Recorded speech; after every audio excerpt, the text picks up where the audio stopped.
mengadakan demo bahkan sumbangan beras kepada Palestina.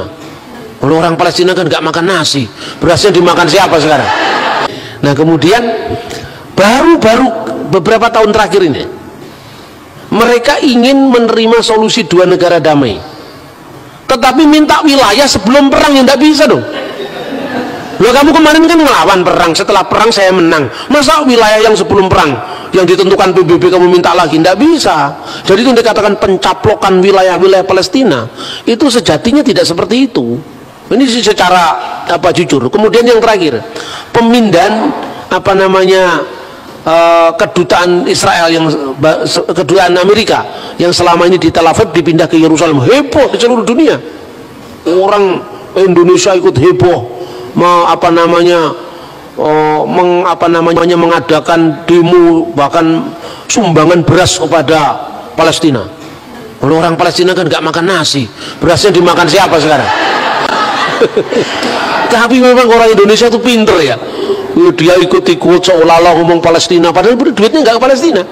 Saya ini ngomong sendiri langsung dalam siaran televisi waktu itu, TVRI sama NDTV waktu itu, sekarang jadi RBTV itu. Saya itu diwawancara di kedutaan besar Palestina bersama dengan duta besar Palestina waktu itu dan Profesor Komarudin Hidayat. Nah kemudian di awal dari wawancara itu Pak Dubes itu mengatakan begini, kami tidak pernah menerima bantuan sepeser pun dari orang-orang yang demo itu untuk Palestina. Justru bantuan dari PGI yang kami terima, bantuan dari KWI yang kami terima. Loh, memang demo-demo untuk Palestina itu kemana itu? Orang Palestina nggak makan beras, berasnya terus kemana? Jangan dijual untuk biaya demo berikutnya, atau biaya kampanye partai tertentu, kita nggak tahu. Itu yang terjadi. Makanya begitu mudah kita ini dihasut oleh masalah agama. Pemilu tahun 2006, kemudian Hamas ikut pemilu, Fatah ikut pemilu. Fatahnya kalah dengan Hamas, fraksi Islam garis keras menang. Kenapa kekalahan Fatah? Salah satunya partai nasionalis ini korupsi. Ini sejak dulu sama begitu. Makanya kalau Anda ke partai nasionalis, hati-hati, jangan mencintai mamon. Ideologinya bagus tapi mentalitasnya rusak. Karena di sana terkenal sekali orang-orang Fatah itu banyak melakukan pungutan-pungutan pada rakyat Palestina. Di tengah-tengah kesulitan seperti itu, maka rakyat Palestina pro kepada asal beda dengan Fatah. Hamas menang telak. Waktu menang telak itu, kemudian negara-negara barat kebingungan. Wah, ini kalau partai garis keras ini menang, ini tidak ada lagi perundingan terhadap Israel. Maka kemudian salah satunya bantuan untuk Palestina, yang itu sebenarnya tersalur nggak tahu kemana, untuk bikin merakit bom itu nggak tahu kemana, itu langsung ditarik. Kemudian setelah ditarik diadakan lobbying lagi waktu Ismail Haniyeh masih menjadi presiden, perdana menteri, tapi presidennya dari Fatah, yaitu Mahmud Abbas. Nah sekarang ini jujur, wilayah Gaza itu wilayah menjadi markasnya Palestina, faksi Hamas. Wilayah West Bank, wilayah jalur tepi barat itu wilayahnya Fatah sampai hari ini. Makanya saudara-saudara ngomong tentang Palestina itu rumit. Nah ketika Donald Trump memindahkan kedutaannya ke wilayah Yerusalem Timur, itu langsung heboh rame. Saya waktu itu ada di sana. Saya nginep di hotel yang sama untuk demo itu. Itu yang demo cuma beberapa gelintir orang, tapi foto-foto demo dari tahun kesekian dimunculkan di Indonesia. Jadi kami itu hanya tertunda mungkin hanya setengah jam. Jadi mereka itu teriak-teriak, pasang spanduk, kemudian ya mereka tertib demonya juga. Bis asing itu keluar, lalu mereka jalan, nggak nutup jalan. Itu di Indonesia beritanya heboh sekali. Katanya ini Yerusalem sedang kacau, makanya orang tidak berani ke Israel. Padahal aman-aman saja Israel. Kalau Anda pernah pergi, saya juga banyak mengalami itu kan. Saya ke Israel itu kan paling sering tuh. Mungkin sudah puluhan kali saya. Setiap tahun 4 kali, 2 kali, 5 kali gitu ya. Sejak di bawah tahun 2000. Karena saya punya interest tinggi kepada studi tentang Timur Tengah tuh. Dan saya punya banyak teman di sana waktu saya masih kuliah di Timur Tengah dulu. Nah itu kemudian apa namanya, diekspos, di blow up besar-besaran. Kadang-kadang gambarnya itu bukan gambar demo saat itu. Ternyata benar-benar Trump memindahkan kedutaannya. Tapi Trump itu juga pinter. Tempat yang didirikan untuk kedutaan Israel itu bukan di wilayah Yerusalem Timur, perbatasan Yerusalem Timur, Yerusalem Barat, ini Yerusalem Timur.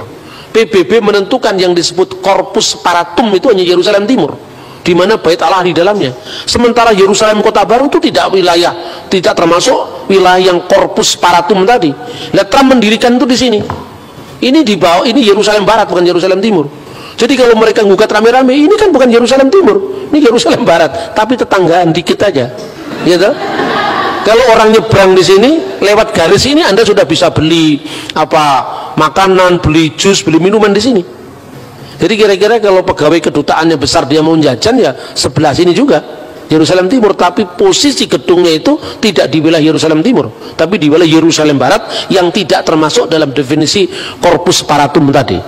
Nah, tapi Israel memang pinter ya, memang mereka menggunakan itu. Nah ini loh, Amerika aja sudah masuk, bagaimana negara lain, Amerika Latin yang lain-lain mulai mindahin satu, status quo itu menjadi pembenaran internasional terhadap Israel. Mestinya Palestina itu belajar dari Republik Indonesia. Apa kita dulu tidak sulit menyampaikan batas wilayah kita? Coba, waktu sidang PPKI, sidang Dokoritsu Chunbei Inkai zaman Jepang itu kan, Bung Hatta, Pak Yamin, Bung Karno berdebat wilayah Indonesia. Pak Yamin yang paling ekspansif, wilayah Indonesia adalah Astadwipa Pulau yang ke-8, wilayah Majapahit Raya waktu itu. Nah, kerajaan Majapahit itu kan wilayahnya sampai di Singapura. Masa Singapura mau dimasukkan Indonesia? Itu Pak Yamin. Bung Hatta lebih realistis. Waktu debat soal Papua itu masuk Indonesia apa tidak? Masuk, katanya Yamin, karena Papua itu disebut Wanin zaman kerajaan Majapahit. Bung Hatta mengatakan, rasnya itu warnanya beda dengan kita loh. Mereka ini bukan termasuk orang-orang Melanesia yang rasnya sama dengan Indonesia Barat, tetapi mereka termasuk Polynesia. Kita termasuk Polynesia, mereka termasuk Melanesia, katanya Pak Yamin. Dalam dokumen negara Kertagama itu disebut wilayah Indonesia. Zaman Van Vollenhoven itu wilayah hukum adat Ternate Tidore, jadi wilayah Indonesia. Yang lebih realistis mereka mengatakan, udahlah jangan terlalu tinggi-tinggi, Papua oke lah masuk, karena itu wilayah Hindia Belanda.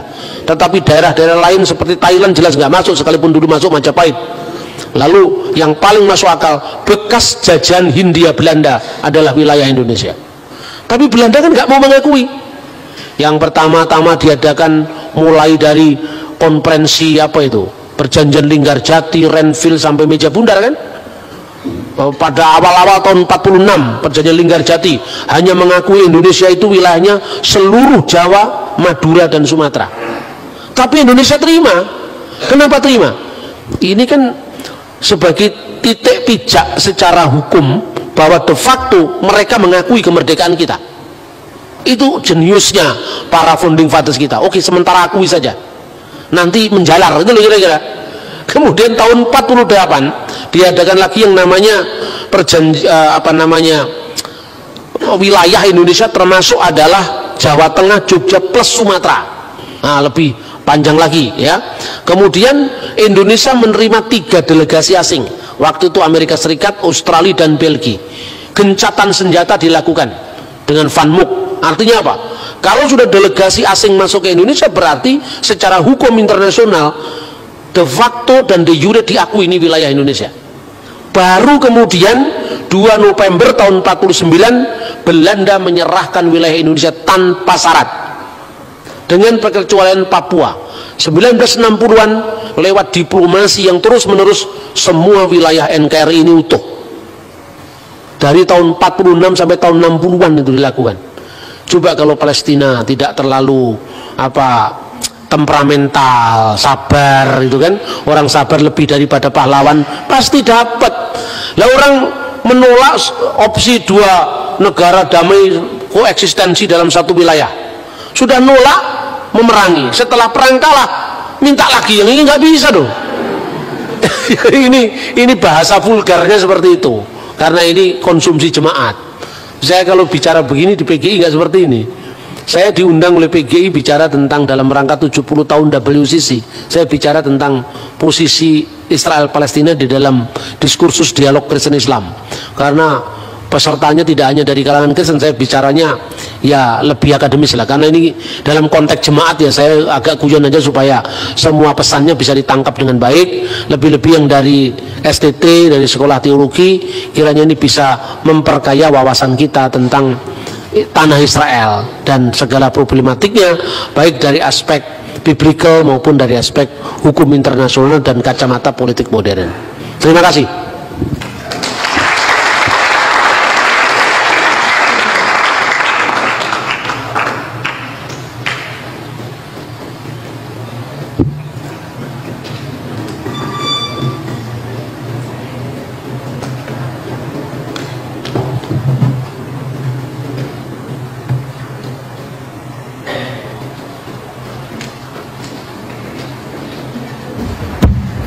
Ya, kita akan masuk tanya jawab.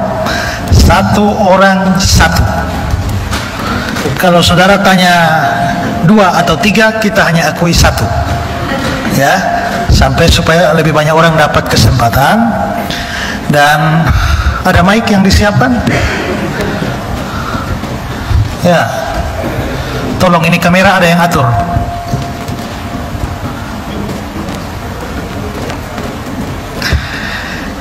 Supaya tidak bingung, 1 bertanya, Pak Bambang langsung jawab, setelah itu baru yang lain. Ya, silakan yang ibu ibu. Oh. Ya. Kamera tolong diatur kameranya.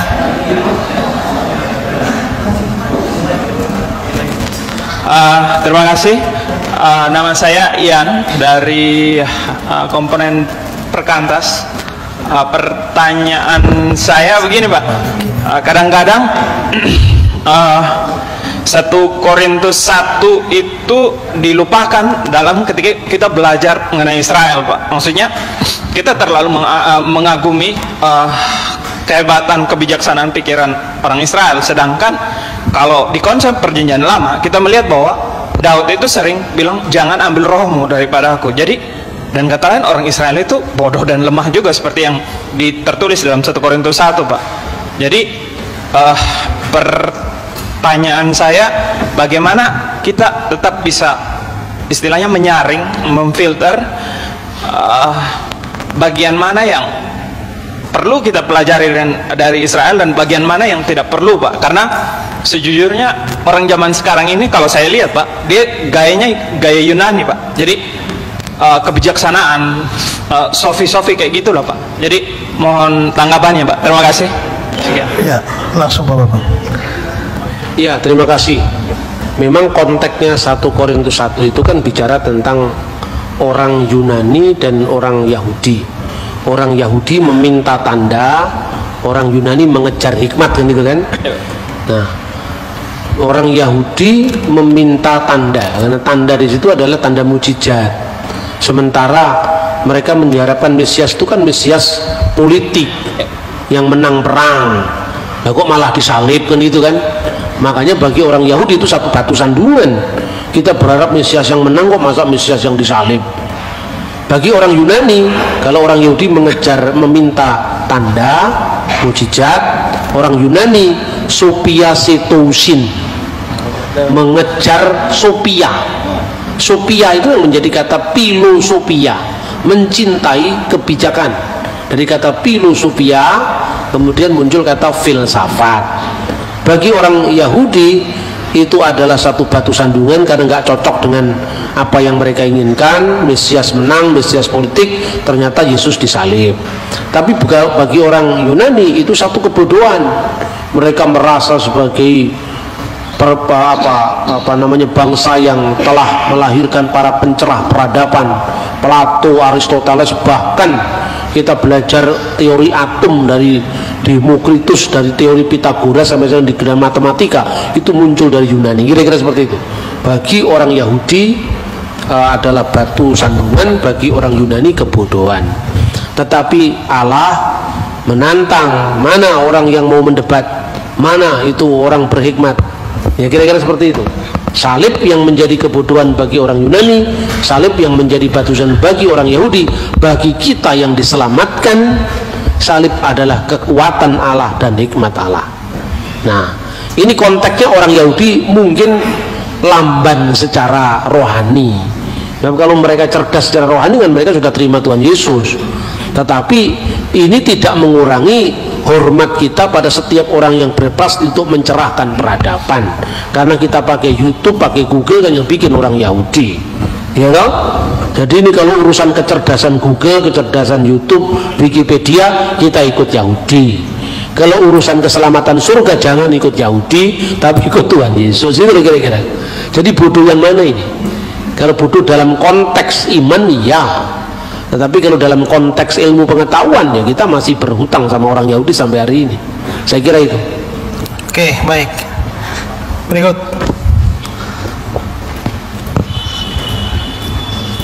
Ya, sana, bagian kanan saya.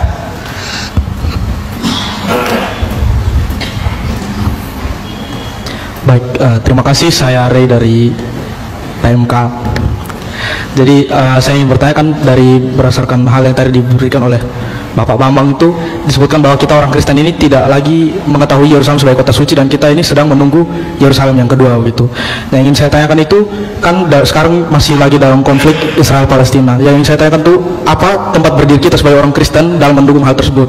Apakah kita mendukung Yerusalem milik Israel karena secara sejarah itu memang milik Israel, atau apakah kita mengecam Israel karena telah melakukan pelanggaran HAM, ataupun kita hanya membiarkan saja semua itu terjadi dan berdoa saja gitu. Dari saya, terima kasih. Tentu kita tidak bisa membiarkan penindasan. Orang Kristen menyatakan salum di tengah-tengah situasi dunia yang tidak adil, keadilan, membawa keadilan di tengah-tengah dunia yang tidak adil. Kan seperti itu kan? Jadi kita tidak bisa membiarkan kesewenang-wenangan orang Israel terhadap rakyat Palestina. Tetapi untuk kota Yerusalem, ya memang ini secara historis memang itu miliknya Israel menurut saya. Tapi mesti dicarikan jalur-jalur yang sifatnya dialogis, ya, supaya tidak perlu ada korban lagi dalam konteks konflik dengan yang lain. Tetapi kalau misalnya tadi dikatakan Yerusalem menurut mandat PBB dan menurut pengakuan hukum internasional bahwa itu adalah korpus separatum yang harus terpisah dari Israel dan Palestina, sebetulnya ini menarik. Karena apa?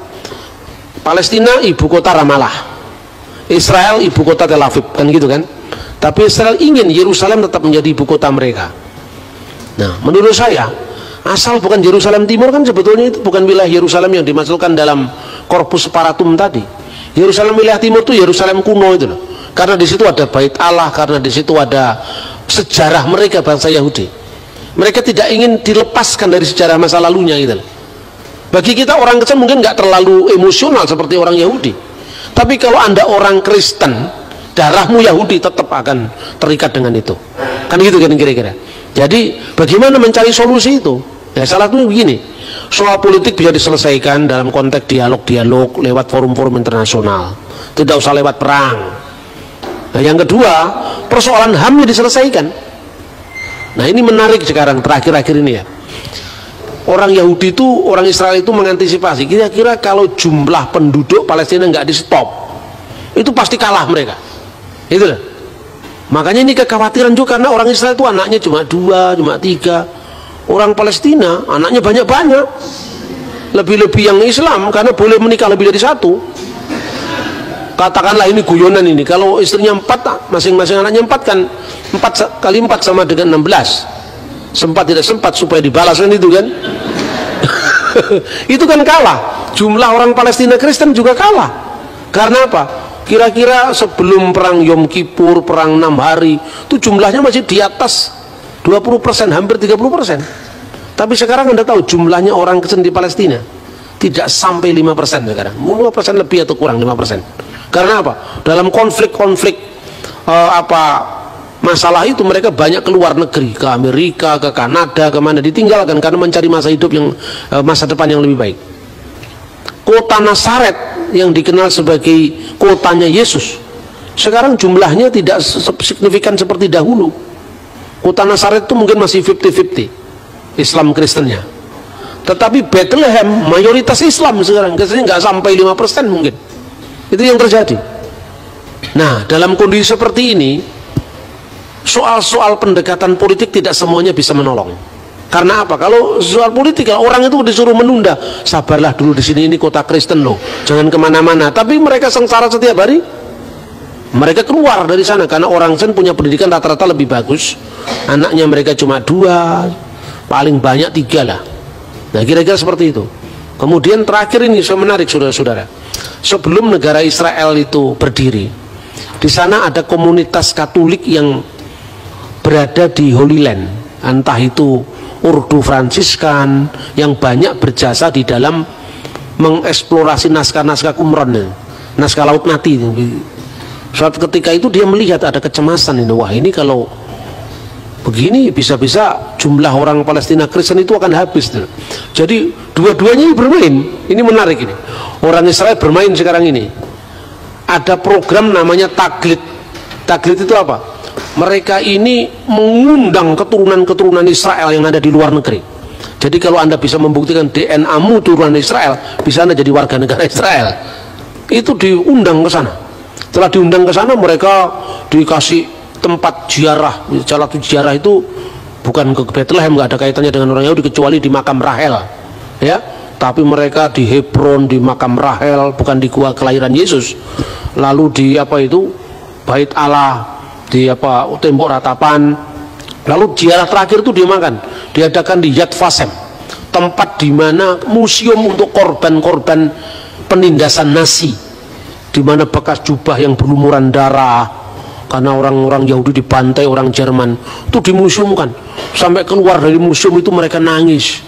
Begitu sudah nangis terharu, disodori formulir jadi warga negara.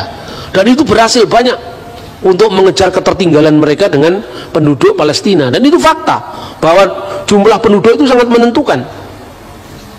Nah, berbahagialah kita penduduknya banyak, hanya kualitasnya perlu ditingkatkan, kan itu kan. Terus kemudian orang Kristen ini mikir, karena orang Kristen di sana yang paling eksis itu adalah dari Urdu Fransiskan ini, maka orang-orang romo-romonya Fransiskan itu juga mikir, wah ini kalau Israel punya begitu, tandingannya cuman orang-orang Palestina yang non Kristen. Lalu orang-orang kita bagaimana? Dia juga bikin perumahan murah untuk orang Palestina. Dan Anda tahu, satu-satunya mungkin kelompok masyarakat yang tidak berani diganggu Israel hanya orang-orang Fransiskan ini, karena mereka tuan rumah sebelum orang Zionis datang. Lobbying politiknya luar biasa. Itu tanah miliknya Fransiskan, begitu nanti dikuasai negara Israel, Fransiskan berteriak dikembalikan. Itu yang terjadi sekarang. Lalu dia tunjukkan ada flat murah. Harganya flat di Yerusalem itu kira-kira 1 bulan itu mungkin sekitar 1.000 sampai 1.500 US dollar. Orang-orang Yahudi hanya membayar 500-400 US dollar, itu pun disubsidi oleh negara Israel. Fransiskan tidak mau kalah, 500 US dollar setahun. Akhirnya apa? Orang-orang Kristen dimasukkan ke situ, orang-orang Kristen Palestina dan sebagainya masuk ke situ. Ya Islamnya juga dikasih lah, tapi ya 1-2. Memang yang bikin itu kan kolektornya orang Katolik, maka Islamnya dikasih lah 1-2. Tapi orang-orang Kristen itu ditampung di situ. Untuk apa? Mengimbangi populasi Kristen yang mulai punah di Holy Land. Saya pernah wawancara dengan salah seorang abuna yang nunggu tempat di gereja Getsemani, orang tua sekali. Saya tanya, tahu program ini? Wah, saya tidak tahu urusan-urusan politik, tapi saya kejar terus. Terus dia bilang apa? Ya, kita ini hanya ingin mendirikan pendidikan yang layak, hidup yang layak bagi orang-orang Kristen di sini, baik itu orang Palestina Muslim maupun Palestina Kristen. Harapan saya ke depannya tidak terjadi orang Kristen di negeri sendiri, karena kita sudah tercabut dari tanah air kita. Kristen berkembang di Roma, Kristen berkembang di Konstantinopel. Kenapa di Yerusalem, tanah air kita semula, kita tidak ada? Itulah kerinduan kami, itulah air mata kami, itulah doa-doa harapan kami, sehingga kami tetap kerasan tinggal di sini. Saya juga ikut terharu, saya, wah hebat juga ini Bapak ini kan. Nah, kira-kira seperti itu, antara pendekatan politik dengan pendekatan kemanusiaan harus berbeda. Saya kira itu. Terima kasih.